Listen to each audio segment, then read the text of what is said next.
Psychologie. Pourquoi faire des cours de psycho en droit? De quelle manière le savoir psychologique se construit? Quelles sont ses méthodes? Il y a 4 grands axes. Le premier, le comportementalisme. C'est l'étude du comportement humain, et non de ce qu'il dit, car ce qu'il dit n'est pas toujours fiable, tandis que ses actions sont plus pertinentes.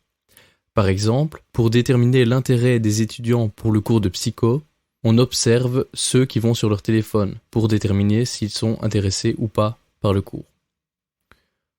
Le deuxième, le cognitivisme, c'est la manière dont la cognition de l'être humain fonctionne. C'est l'interprétation d'une expérience, donc on y apporte une déduction et on y ajoute une pensée. Par exemple, quelqu'un se plaint que personne ne l'aime, et quand on regarde son comportement, on se rend compte qu'il est discret et qu'il n'interagit pas avec les autres. La théorie systémique, c'est regarder l'humain et ses comportements étranges, mais pas en tant que résultat de l'expérience individuelle, mais en tant qu'analyse des systèmes d'interaction dans lesquels il vit, et qui le rendent comme ça. C'est le comportement de l'individu et le résultat des interactions dans le système. Par exemple, un enfant violent peut être le résultat d'une souffrance liée au comportement de ses parents, et la souffrance se traduit autrement. Ou, autre exemple, si on a mal quelque part, on peut interpréter ça comme le résultat d'une souffrance ultérieure. Le quatrième axe est la psychanalyse. L'objet principal de la psychanalyse est l'inconscient. C'est ce qui nous pousse à vivre. La parole en contient des traces. C'est une entrée sur la compréhension humaine afin de comprendre son comportement. On passe notre temps à dire ce qui compte pour nous de manière détournée. Chaque théorie peut dire des choses pertinentes, ce qui crée une confusion dans le social, car certains affirment que par exemple la mémoire est une question cognitiviste, cependant toutes les théories ont un lien avec ça. Premier point, la psychopathologie. L'étude du normal et du pathologique. Prenons un exemple pour commencer. Il y a 10 ans, un jeune Belge rentre déguisé dans une crèche et tue des petits-enfants. Cela a tout de suite mené à des expertises psychologiques. Il y avait 2 théories. La première, c'est un psychopathe, car son témoignage était modifié à chaque fois. La deuxième, c'est un schizophrène qui est totalement dissocié psychiquement. La théorie gagnante est celle de la psychopathie. Il sera donc confirmé car la pression sociale fait que les gens ne veulent pas croire qu'ils peuvent être similaires à ce dernier. Si c'est la schizophrénie qui gagne, alors il ne peut être jugé, mais il doit être soigné. Il faut donc connaître les signes des maladies ou de la psychopathie sous 4 champs. Les 4 champs sont la névrose, la psychose, la perversion et les états limites ou borderline. Il faut une méthode afin de comprendre comment fonctionne l'être humain. Freud dit que pour comprendre l'humain, il faut l'observer quand il se brise.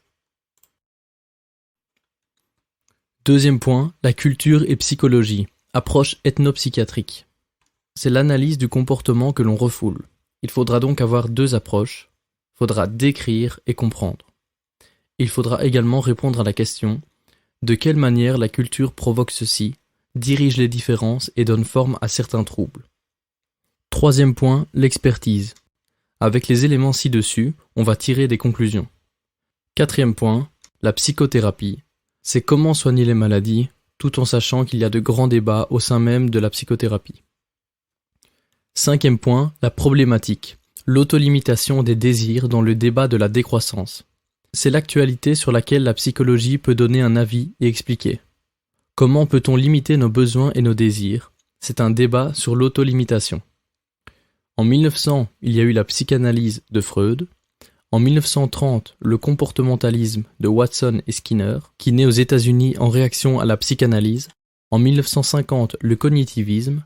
Et en 1960, les psychologies systémiques. A. Watson. Watson critique la psychanalyse, qui est une théorie qui étudie l'esprit et des faits qui ne sont pas observables. Watson veut une science dont l'objet est composé de faits observables, mesurables et quantifiables, c'est-à-dire le comportement.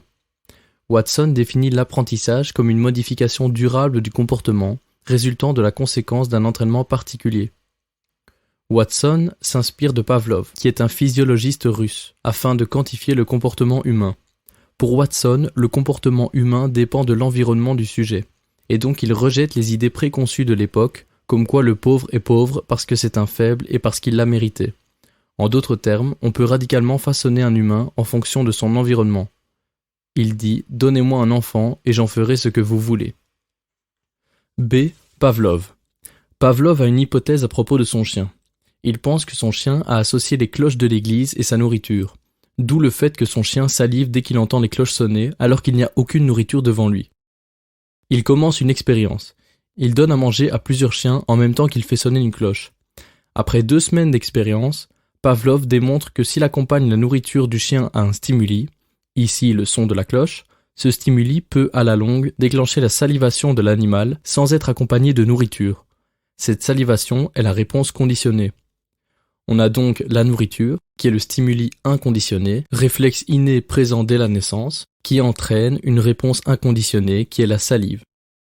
Pavlov calcule aussi la quantité de salive lorsqu'il y a de la nourriture et lorsqu'il n'y en a pas.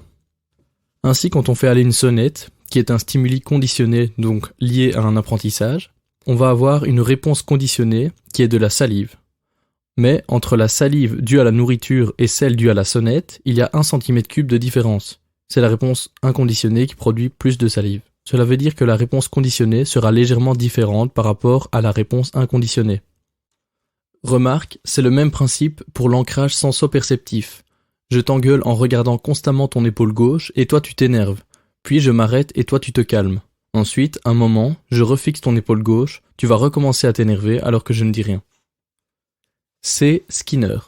Il soutient les théories de Watson et Pavlov selon lesquelles il y a une association entre le stimuli S et la réponse R. Mais selon lui, le stimuli et la réponse sont liés à la boîte noire, qui est une boîte qui enregistre tout ce qui se passe, comme dans un avion. Il n'y a pas besoin de comprendre comment elle fonctionne, il suffit de comprendre le lien entre le stimuli et la réponse. Mais il explique qu'il manque quelque chose dans le raisonnement, qui est le renforcement. Conceptuellement, le renforcement est la contingence qui se produit dans un environnement et qui augmente la probabilité que la même réponse se produise face à la même situation. Prenons l'exemple de l'expérience de la souris. Le stimuli est la lampe allumée. La réponse est appuyer sur un levier. Et le renforcement est la boulette. Si la souris appuie sur le levier quand la lampe est allumée, elle reçoit une boulette. Alors d'abord, la souris tourne autour de la boîte et appuie sur le levier par hasard quand la lampe est éteinte. Rien ne se passe. Ensuite, la souris appuie par hasard sur le levier quand la lampe est allumée, elle reçoit une boulette. Après, elle va effectuer plusieurs tentatives où elle appuie par erreur, et à partir de 50 tentatives, elle appuie systématiquement sur le levier quand la lampe est allumée. Elle fixe la lumière en attendant la boulette.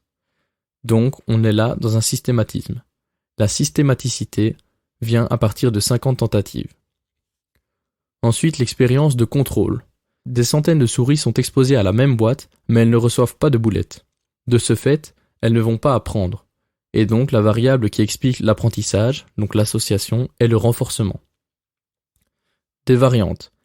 A. Si on ne donne pas tout de suite de renforcement, le nombre de tentatives augmente. La souris ne fait plus connexion entre le stimuli de la lampe et la réponse. Par exemple, les stickers donnés aux enfants lorsqu'ils donnent une bonne réponse leur permet d'apprendre 3 fois plus vite. Donc, plus le renforcement est donné rapidement à la réponse, plus vite se produit un apprentissage. B. La punition permet-elle aussi l'apprentissage? Oui, mais beaucoup plus lentement. Et C. Comment ce comportement acquis va perdurer pour les humains? Par exemple, si on arrête de donner un renforcement à une souris, elle va désapprendre, mais si elle est remise dans la boîte, elle réapprend 2 fois plus vite. Les humains n'oublient pas tout. Il est mieux d'étudier son cours avant le blocus, l'étude pendant le blocus se fera 4 à 5 fois plus vite. Il existe 2 types de renforcement. Le renforcement positif, addition de contingences, par exemple les boulettes, les bonbons, les stickers, etc.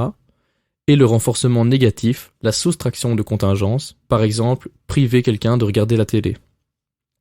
Attention, le renforcement négatif est différent de la punition, qui est une addition de contingences déplaisantes, voire douloureuses. Par exemple, frapper. Le film Orange Mécanique. Il y a l'utilisation du technofascisme, c'est-à-dire l'assujettissement par la technique. Des scientifiques soumettent des jeunes de prison à un protocole expérimental pour alléger leur peine. Ils utilisent un système comportementaliste visant à supprimer la violence. Cela permet de comprendre une aversion physique par rapport à la violence. Ensuite, ils obligent les jeunes à regarder des images de violence et en même temps, ils leur injectent une substance qui provoque des douleurs corporelles. Une question, est-ce que les choses complexes fonctionnent par renforcement? Les lois d'apprentissage, pour les comportements simples comme se brosser les dents, ne subissent pas pour les apprentissages complexes comme les mathématiques. Hypothèse, Pour comprendre un apprentissage complexe, il faut savoir faire des distinctions. Parlons maintenant du paradigme expérimental de l'apprentissage des distinctions. Skinner veut conditionner la souris à aller à chaque fois vers l'ellipse verticale. À chaque tentative, le placement des ellipses est interchangé. Au début, elle va au hasard vers la verticale, puis va systématiquement se diriger vers elle. La distinction entre les deux formes est apprise par renforcement. L'exemple de la boulette. Névrose expérimentale. Lorsque deux ellipses se ressemblent de trop, la souris ne sait pas quoi faire, elle tourne en rond et se mord la queue. C'est un comportement qu'on peut observer chez les humains. Les personnes souffrant de TOC, les personnes notamment souffrant de TOC, qui est une névrose obsessionnelle. Par exemple, ceux qui se lavent constamment les mains. Je me lave les mains 4 fois d'affilée parce que je ne sais pas si elles sont propres. La personne devient compulsive, c'est-à-dire qu'elle est incapable de faire une distinction entre le propre et le sale. Autre exemple, les maniaques. Selon Freud, ces derniers font l'expérience de la saleté et jamais de la propreté. Ils guettent la saleté pour la nettoyer, mais est en même temps un défenseur de la saleté. D. Jacobson. Pour beaucoup, écouter c'est la reconnaissance des ondes sonores. Pour Jacobson, c'est absurde. Faisons une expérience avec un Français, un Latino, un Allemand et un Chinois. Ils doivent dire « J'adore le cours de psychologie ». Dû à leur accent, les ondes émises vont être différentes, mais on comprendra quand même la même phrase. E. Seligman. Il fait une expérience durant la crise dans les années 40 aux États-Unis, durant laquelle le taux de chômage est très élevé. C'est le paradigme expérimental de l'impuissance apprise ou du désespoir appris. On donne un choc électrique d'un côté puis de l'autre. L'intervalle devient de plus en plus petit. Puis, la cage est électrifiée des deux côtés.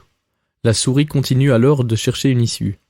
Après un certain temps, la souris va se replier dans son coin, on appelle ça le freezing. Elle n'a aucune possibilité de changer ce qui se passe dans l'environnement.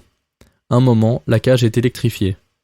Donc, l'impuissance et le désespoir s'apprend par rapport au contexte, à l'environnement. Variante de l'expérience, on met un chien dans la cage A, il reçoit des chocs électriques, continus et sans issue. D'abord, il cherche une issue, puis se résout à attendre. On met un chien dans la cage B, il y a la présence d'un levier qui lui permet de stopper les chocs. Ensuite, on place chaque chien dans la cage C, qui est séparée par un petit muret. Le chien de la cage A appris à ne rien tenter du tout, et donc il subit les chocs sans essayer de sauter au-delà du muret. Le chien B saute directement au-dessus du muret.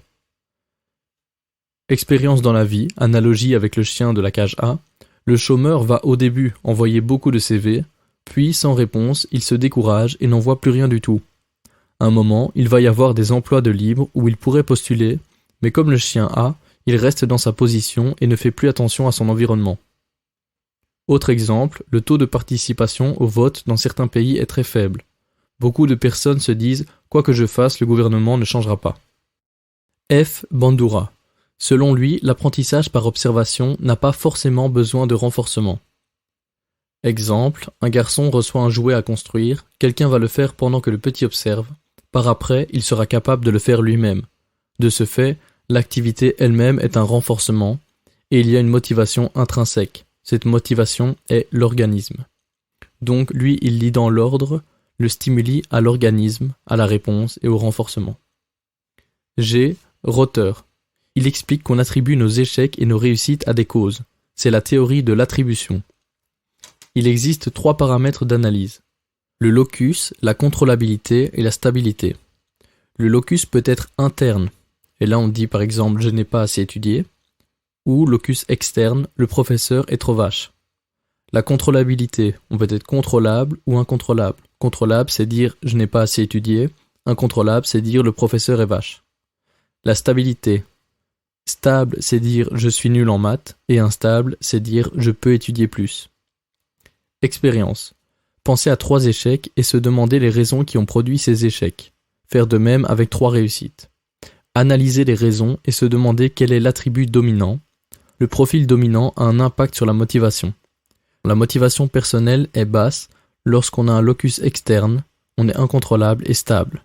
La motivation personnelle est haute lorsque locus interne, contrôlable et instable. Exemple, les latino-américains attribuent des facteurs externes à des problèmes alors que pour les nord-américains, il y a une dominance de facteurs internes. H. Il s'intéresse à l'influence des groupes sur l'individu.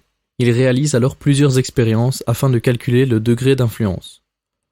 Première expérience, expérience de l'ascenseur. Je me mets face à la porte et 3 autres personnes se mettent dos à la porte, donc face à moi. Dans 80 à 85% des cas, la personne se retourne de l'autre côté. 2. Expérience des bâtons. 6 sujets, 5 acteurs et 1 Kobe. Tous assis dans la même pièce, on demande à chacun quel bâton est le plus petit. Les 5 acteurs répondent C. Dans 80% des cas, le Kobe répond C, alors que lorsqu'il est seul, il donne la réponse A. Il y a un moment de doute et de pression dû au groupe, donc la perception peut être manipulée. Mais alors qu'en est-il des choses plus floues comme la morale? L'influence sociale est un facteur déterminant les apprentissages. I. Milgram. Il s'intéresse à la soumission, à l'autorité, et réalise une expérience afin de montrer le degré d'obéissance auquel se soumet un individu face à une autorité qu'il juge légitime. L'expérience se déroule au sein d'une université. L'élève, un acteur, doit mémoriser des listes de mots et recevra une décharge électrique de plus en plus forte en cas d'erreur. Le Kobe dicte les mots et vérifie les réponses. Si l'élève se trompe, il envoie une décharge électrique. À chaque erreur, la décharge est de plus en plus forte. L'expérimentateur, qui est un acteur, représente l'autorité, en blouse blanche. Résultat, 40% des Kobe atteignent la zone danger lorsqu'ils sont dans la même pièce que l'élève. 62,5% atteignent la zone lorsqu'ils ne sont pas dans la même pièce. Isolation visuelle mais pas auditive. Ils ne voient pas l'élève mais l'entendent. 65% atteignent la zone lorsqu'il y a un isolement visuel et presque auditif. 30% atteignent la zone lorsqu'ils sont directement en contact physique. Le Kobe donne la décharge à l'élève. Il y a cependant des moments d'opposition et d'hésitation, mais à chaque fois, Milgram dit « Je sais ce que je fais, faites-moi confiance, vous devez continuer, etc. » Parallèle avec le jeu de la mort, l'expérience se déroule sur un plateau télé avec des spectateurs. Dans cette expérience, on constate qu'il y a 2 paramètres qui modifient le degré de soumission. Le premier, la proximité, et le second, les symboles d'autorité. Par exemple, le port de tablier, cravate, barbe, etc. modifie le degré d'obéissance. L'homme a plus d'autorité que la femme durant ces expériences. Comment fonctionnent ces symboles? Ça peut varier culturellement, ça prouve qu'on donne de la signification à des objets, tout ce que le comportementalisme voulait mettre entre parenthèses. La psychologie systémique. Elle tente de comprendre le comportement humain à partir des interactions. Elle détermine le comportement humain. C'est la revendication de la théorie générale des systèmes. Comment commençons-nous à réfléchir systémiquement? Il y a 2 grands sujets, la famille et la communication. Par exemple, la schizophrénie. Un patient qui part pendant un certain temps afin de guérir voit ses symptômes réapparaître au bout d'un moment. Les scientifiques italiens disent que le recadrage des problèmes pourrait permettre de résoudre le problème, car tant que la famille pense que le problème c'est qu'ils ont un enfant schizophrène, ils sont très inquiets et cela se fait ressentir. Un système crée une frontière avec l'environnement. Il existe cependant des échanges avec l'environnement qu'on appelle les interactions. Le système de la famille est différent des autres. C'est elle-même un groupe car il se passe des choses que beaucoup ignorent dans les familles. Salvatore Minuchin. Il propose un modèle de la famille composé de 4 membres, mais chaque membre a au moins 2 identités ou rôles. Il y a donc 4 personnes, mais 8 rôles. Une famille est un système avec des frontières perméables entre les différents membres de la famille. S'il n'y a pas d'échange, le système va périr. Une famille, comme tout système vivant, pour se constituer comme tel, se différencie des autres systèmes. Il y a une communication avec l'entourage, les personnes de la famille échangent à condition qu'il y ait aussi une certaine probabilité de clôture. Il y a 2 modèles théoriques de famille dysfonctionnelle qui se déduisent de ce système. Le premier modèle, la famille agglutinée où il y a une frontière externe inviolable et des frontières inexistantes. Par exemple, l'inceste, la maltraitance et le malaise face aux inconnus. Pour un cas de schizophrénie, cela est signe d'une dysfonctionnalité systémique. La seule réalité, c'est l'interaction. Le deuxième modèle, c'est une famille éclatée, éparpillée, et donc il n'y a pas de sentiment de famille. Les familles réelles se situent dans une continuité entre les familles éparpillées et agglutinées.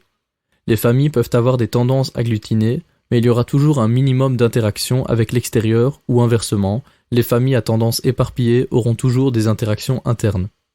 Entre les 2 pôles de dysfonctionnement se situent les familles fonctionnelles. Les dysfonctionnements de comportement ne sont jamais individuels, mais résultent des interactions entre les systèmes. Le comportement du patient n'est qu'une indication d'un problème qui se situe ailleurs.